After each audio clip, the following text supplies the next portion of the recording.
Mtazamaji wa Faida Online TV, leo tupo katika mtaa wa Mdenga, kata ya Likombe, halmashauri ya manispaa ya Mtwara Mikindani. Tumefika hapa kumtembelea Bi Fatuma Mpondomoka ambaye ni mlemavu wa mguu, lakini pamoja na ulemavu wake amethubutu kupambania mkopo wa halmashauri wa 10% na amefanikiwa kupata na kuanzisha biashara yake ya mahema pamoja na viti vya kukodisha.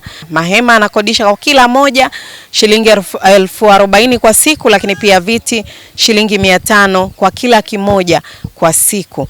Na tumefika hapa na kuzungumza naye mawili matatu, hasa kuhusiana na biashara hii ambayo ameianzisha, wapi anapatikana, lakini pia na kuhamasisha walemavu wengine waweze kujitoa hapo walipo na kuweza kuchukua hatua yoyote ili kuepuka masuala ya kuwa ombaomba na hatimaye kufanya shughuli mbalimbali za kiuchumi.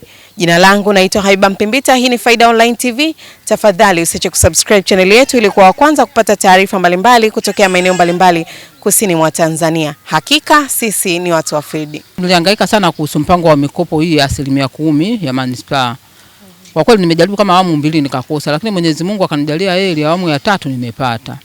Kwa kweli Mungu amenijalia nimepata 100% ya kiasi nilichoomba. Lengo la madhumuni ya kuomba mkopo huu kwanza nijiwezeshe, kwa sababu hii hali ya kuombaomba hii kwa kweli siipendi. Lakini Mungu amenisaidia nimepata huo mkopo. Nia na madhumuni ilikuwa ni kutengeneza mahema. Kwa hiyo nimeomba ila nilioomba nimepata, nimetengenezesha mahema 3 na viti 60 vya plastiki na nina viti 2 vya urembo. Kwa hiyo kilichonisimamisha hapa mbele yenu ndugu zangu, nia na madhumuni kwanza mniwezeshe.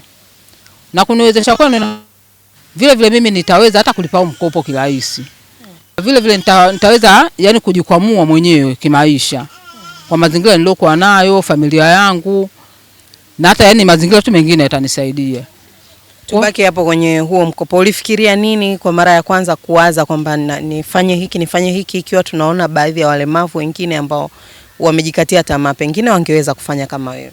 Yaani kwanza kitu kilichonipeleka mpaka nikaomba mkopo, kwanza nilipata maumivu ya moyo sana pale nilipopata ulemavu, kwa sababu ulemavu nimepata nikiwa mtu mzima. Nimeshafikia kuzaa, kujukuu, ndo nilipopata ulemavu.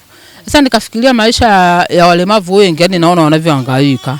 Kwa hiyo nilijisikia vibaya sana, nikasema ndio kwamba maisha nitakayopitia ndio haya. Yaani natafuta kila njia kwamba nitajikwamwaje ili nisiwe ombaomba. Kwa sababu naona yani harakati wanazopitia, changamoto wanazopitia, majirani ninavyowaona, kwa kweli yani naumia sana. Nikasema nitafanya nini ili niweze nisifikie kwa ombaomba. Kuikataa ile hali ya kuomba. Kutembea barabarani huko unaomba, unachodisha kule cha maana hakuna, unadhalilika, unakosokotwa na magari, mapikipiki huko. Kwa hiyo ile hali ile ndio iliniumiza sana. Kwa hiyo mpaka nikafikia hatua kupambania huu mkopo. Kikubwa ni kwamba kuikataa hali ya kuombaomba. Haujapitia ugumu wote? Maana kuna watu ambao saa nyingine huwa wanakata tamaa, wengine wanasema mizunguko mirefu mpaka kupata mkopo. Kwanza masharti yake sio magumu, alafu huu mkopo tulivyopendelewa na riba, unaona? Kwa hiyo vile tena kwamba yani hauna vikwazo sana. Yani wewe mwenyewe ukijiimarisha tu kwamba mimi nataka nipate, kwa kweli utapata. Kikubwa kwanza ni kuwasikiliza wenyewe wanavyokuelekeza. Fanya hivi, fanya hivi. Sawa. Na hivyo vitu pengine unavikodishaje, kwa bei gani na mtu anakupataje? Nakodisha kila hema kwa kutwa moja shilingi 40,000.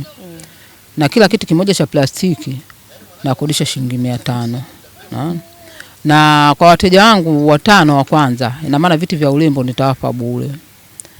Kwa hiyo kikubwa kwanza kilichonifanya nisimame hapa kwanza ni kuwaomba watu wanaonisikia au wanaoniona. Kutokana na hali niliyokuwa nayo, kuombaomba kule kwa kusema nije kwako niombe 200, niombe 300 nimeona ngumu sana. Kwa hiyo nimeona nipitie kwenye njia hii ya kutengeneza mahema. Najua wengi sasa hivi wanasherehesha. Kwa hiyo nipitie kwenye njia hii ili niweze wewe uweze kunisaidia mimi.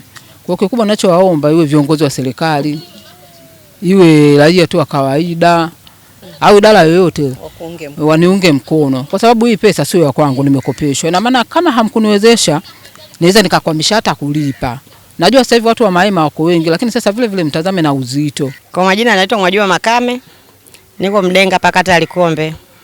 Au mama ni mlemavu, kwa hiyo ameamua mwenyewe ajiwezeshe, tunaomba tuje kumwezesha. Anakodisha hapa mahema, viti. Mahema kutwa shilingi 40,000, viti kimoja shilingi 500. Kwa hiyo amekuja kwa mtindo ili tuje kumsaidia mama yetu. Na hapa tumekutana na diwani wa kata ya Likombe Mheshimiwa Saidi Salum Seif, na pia ameshauri watu mbalimbali hasa wa manispaa ya Mtwara Mikindani na maeneo mengineyo kuweza kumuunga mkono Bi Fatma Mpondomoka, lakini pia ameshauri walemavu wengine wachukue hatua na kuacha kujifungia majumbani kufuata mikopo hii kwa ajili ya kuwanasua kiuchumi. Tumsupport wana Mtwara, mtu kama huyu anatakiwa tumwangalie kwa jicho jingine. Tukiangalia sisi manispaa tunakuwa na sherehe mbalimbali tunazifanya za kiserikali, lakini pia tunakuwa na matamasha mbalimbali. Tuna pale mheshimiwa mbunge anafanyaga vikao vyake na mikutano mbalimbali, lakini ukiangalia taasisi nyingi hapa mjini, basi twendeni kata ya Likombe, mtaa Mdenga, tukamkute Da Fatma ili tuweze kumchangia, tumuinue ili gurudumu asema la kwetu sote. Sasa mlemavu kimuinua, basi naye atainua watu wengine ambao wana afya njema, kwa sababu ni mtu ambaye ana familia. Sawa, kama ambavyo umesikia, tumeombwa wote tumuinue na tumsupport kwenye kile ambacho amekianzisha Bi Fatma Mpondomoka ambaye anapatikana hapa maeneo ya Mdenga katika kata ya Likombe, halmashauri ya manispaa ya Mtwara Mikindani. Mpaka kufikia hapo sina la ziada. Jina langu ni Habiba Mpembita. Hii ni Faida Online TV. Tafadhali usiache kusubscribe channel yetu ili kuwa wa kwanza kupata taarifa mbalimbali kutokea maeneo mbalimbali.